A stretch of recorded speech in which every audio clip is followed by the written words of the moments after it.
Malawi today.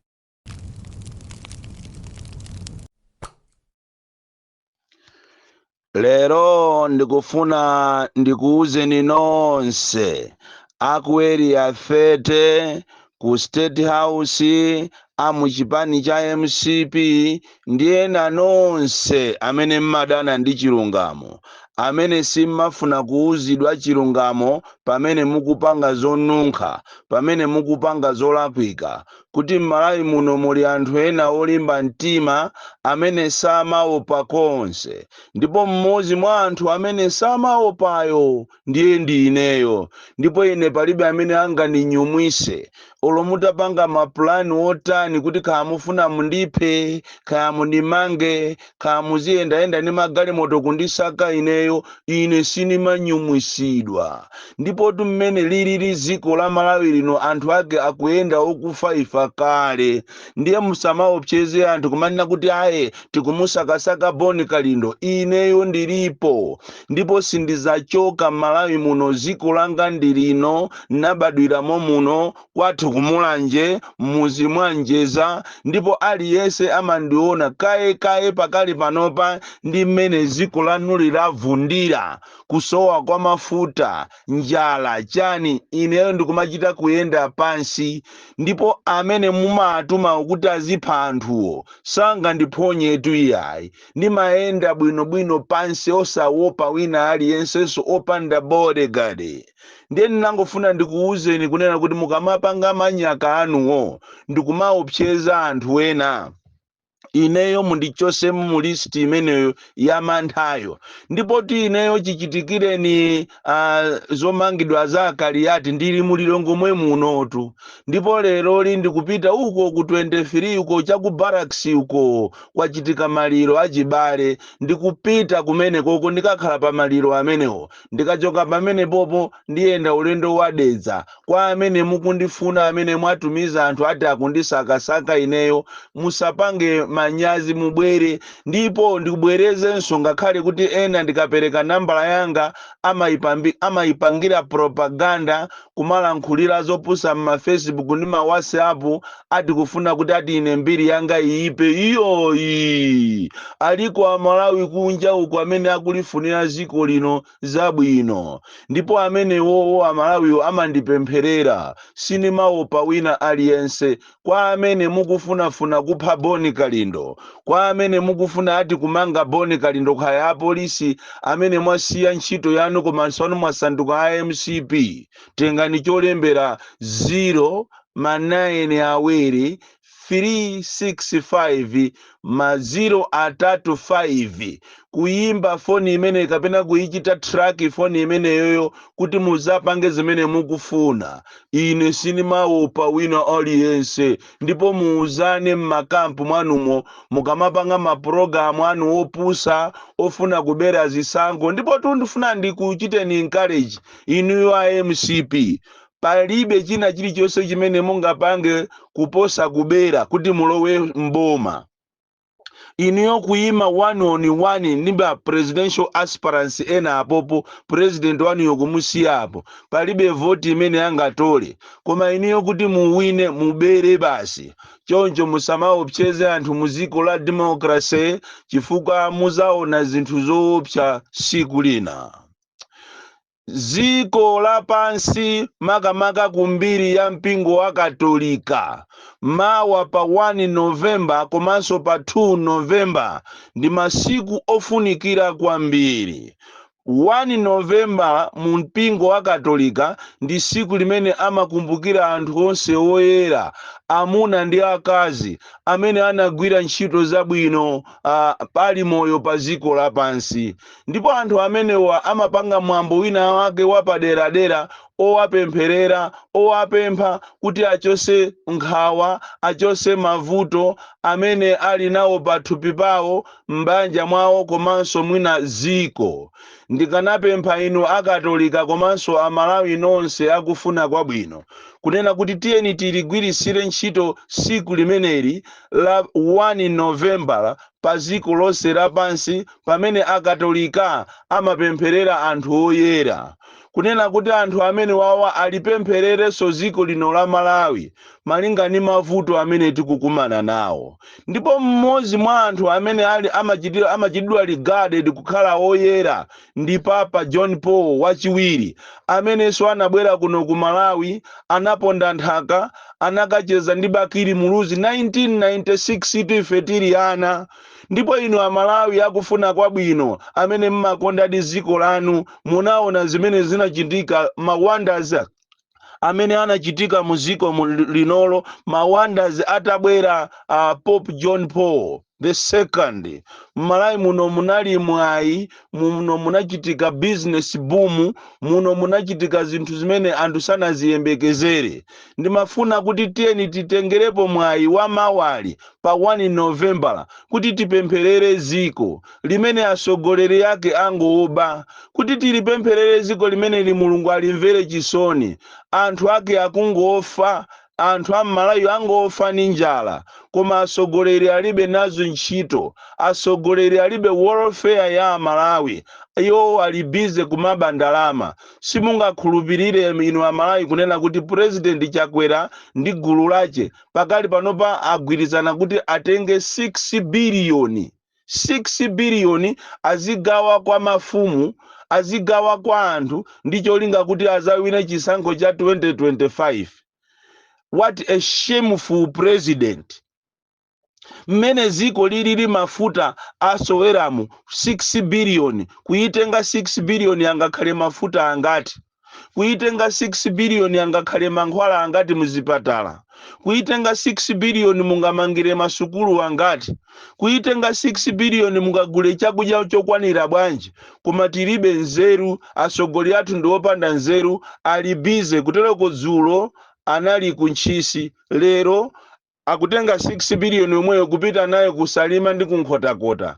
Inu Amalawi mudziwe, musegule m'maso mwanu kunena kuti tili ndi president amene saganiza konse, amene ma advisors yake onse amene ni makape okhaokha, sakuganizira za umoyo wa anthu. Mmene alili Malawi lero li fuel pena paliponse wasowa, chakudya mwadi makimulibemo, anthu akugona ndi njala, anthu akufa ndi njala. Lero wina changatenge ndithu 6 billion ndikumaseweresa, kumapasa anthu, ndikumauza mafumu kuti zilembani anthu chanzika chawo, muzilembapo nambala, muziyapasa ndalama chifukwa chokuti chofuna kuwina chisankho. Bambo wa nzeru samatenga ndalama kupita nayo kumowa, ndikumakamwera mowa pomwe pabanja palibepo chakudya. Bambo wa nzeru amasamalira ana ake ndi mkazi ache. Chimozimozi sumene anthu amamusankha Chakwera, Amalawi tinali ndi high expectation kunena kuti tikhala ndi president opemphera amene ati akhale ndi welfare ya Amalawi. Amalawi mene akuzunzikira ngakhale amene ali mayiko akunja, munati mupite mukawaone eniyo mmene umoyo umene ukukhalira anthu, even pa South Africa pompa amalira atu anthu ku South Africa kufuna kuti abwerere kwawo, koma amazifunsa mafunso kumanena kuti kodi tikabwerera tizikapanga chani. Lero MCP ndi President Chakwera ali busy kuba ndalama za boma ndi cholinga kuti ndalamazo mmene azibamu ati azawinenso zisankho za 2025. Asogoleri ena mbuyo mwakati azipanga moyo wa Chakwera, Malawi sindikukhulupirira kuti akanakhala ali pano. Panopa tikunena pano meeting mwawo agwirizanamo another plan yonena kuti madera onse amene asali awo ngati aku Southern region, Eastern region, Northern region, mmene mumu masiku amene ameki akukhazikisamo akalembera, azikatenga chimanga azikagawamo.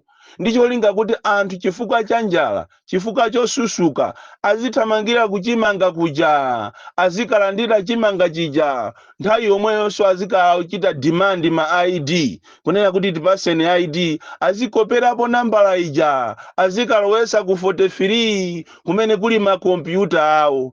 waero madera amene ali yawo ndi awa mukuona tsopano president ali busy ali pa campaign trail yonama ngati akucheza ndi mafumu koma akuwauza mafumuwo mmene momwe akudusamo mafumu ake alemba kale mayina a anthu kuzera pa za mzika kutereko uja wagwidwa kunkhotakota ndi za nzika zambirimbiri uja amene ujatu samangidwa. Izi ndiye mukhulupirire Amalawi amene uja samangidwa nkhani imene jaingozizira monga mmene zimazizirira nkhani zina. Pali anyamata opusa kwambiri a MCP amene akubweresa nkhaza muno Malawi, a lot of nkhaza atrocities koma samamangidwa. Choncho pakufunikira kuti ziko lino tilipempherere kunena kuti pa 1 November akatolika amakhulupirira anthu onse oyera amuna ndi akazi amene anagwirapo ntchito zabwino ali moyo. Ndipo ife kuno ku Malawi tinadalisidwa chifukwa papa wachiwiri anabwera 1996 uko kukwacha ndipo Malawi muno munali mtendere. Komanso pa 2 November ndi siku limene mpingo wa Katolika umapempherera ndi kukumbukira anthu onse amene anamwalira. Tiyeninso Amalawi tigwade pansi tipemphere kuti tiziwe chimene chidapha abale anthu kuphatikizapo Saulo Chilima kuchikangawa. Kodi chidachitika ndi chani pa 2 November ndi masiku awiri amene wa 1 komanso 2 amene ali so special ndipo kumachitika zinthu wonders zinthu zozizwa makamaka munthu mukamapempherera ndi mtima wonse kwa Mulungu. Ine ndikuwuzeni Amalawi abale anga osauka pempherotu ndi chida chopsa kugwada pansi pamaso pa Mulungu olokupereka nsembe kumene kale lija makolo athu ankapereka nsembe azungu asanafike, kupempherera kwa chisumphi na malenga, kupempherera kwa olenga zuwa, kupempherera kwa namalengayo, zinthu zinkachitika. Choncho tisaphwekese Iyayi, tiyeni tipempherere ziko ili abale mazibusa onse a genuine, tiyeni tijoine mpingo wa Katolika pa 1 November pamene akupempherera anthu onse oyera, komanso pa 2 November pamene amakumbukira anthu onse omwalira, anthu onse okufa, azibale athu amene anamwalira, khandani wathu amene anamwalira, okondedwa athu. Tiyeni pa 2 November pano tiyapempherere, tiyauze mavuto mmene ankapangira kale lija makolo athu amapita pa mitengo ya msolo, mtengo wa mpoza, mtengo wa mkuyu ndikumakathira nsembe. Tiyeninso ife pa 2 pano tikathire nsembe pamene poti auze abale athu za mavuto amene ali kuno ku Malawi. Kalero anthu ankatero ndipo zinthu zinkayenda olokupempherera mvula kumene zinkatero, koma panopa Satana analowa muno Malawi, zonse zikuyendera sataniki. Ndi chifukwa chake ulo titatengana ndi kukazazamuka mu stadium, mu Bingu stadium, Mzuzu stadium kupempherera mvula, mipingo yonse sizingatheke chifukwa chonena kuti Satana wakula. Choncho ineyo ndikufuna ndikumemezeni Amalawi kuti tiyeni tijoine mpingo wa Katolika umene mapemphero awo amakhalanso ndithu mapemphero okhwima bwino, mapemphero omuopa Mulungu. Tipemphe ngakhale inu Asilamu, ndi mpingo so wina umene umandisangalatsa ine, mpingo wa Asilamu amapempherera so zenizeni kumachita kumva kunena kuti munthu akupemphera uyuyu akupemphera atavala zinthu zawo zoyera. Tiyeni tipempherere ziko ili, ndipo ziko ili Mulungu alipase zodabwisa, apereke zozizwa mu ziko lino, chifukwa tikapusa tonse tifamo. Usogoleri wanji wotere, usogoleri okuti akusogolera ati ndi mbusa koma akuoneka ngati sanambe wakhalapo mbusa, akungolekerera zinthu zopusa zikuchitika munomo Malawi. Ndipo ati pakali panopa ati akonza programu yokuti azichosa apolisi ntchito, aziyimisa ntchito apolisi ena amene akuwaganizira kuti amene wakumapereka ma information kwa wabakiri muluzi, kwa wantanyiwa, komanso Boni Kalindo. Ati apolisi ndi amene akupereka akuwakayikira, ndipo ali pa ndandanda. Last week kunali meeting kuti achose apolisi onse amene akuwakayikira komanso ena amene akuchokera kumwera ati amene onda amene akumapereka information. Ma information itu akuchoka mu area sate mwanu momo. Ma information akuchoka ku State House konko kwa anthu amene akuona kuti ali disgruntled. Ndipo simungakhulupirire kuti ochewa ndi okwiya kwambiri ndi ulamuliro wanu. Eriru nchewa sakusangalala ndi ulamuliro wachakwera. Ulamuliro umene sitikuyembekezera kuti upindulira Malawi, ulamuliro umene waonesa mavuto opsa Malawi.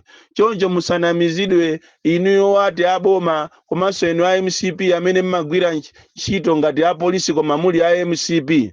Musataye nthawi yanu ndi kumaopseza apolisi anzanu, musataye nthawi yanu kumaopseza ma-activist, ndiye muna muziaopseza omwewo, koma ineyo wina azalira nane, azapita nane.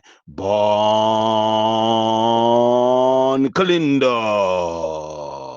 the DC, mwana woopsa kwambiri, the most deadly and dangerous child from Njeza village, TM Mabuka box 76, Mulanje, Malawi, Southern Africa.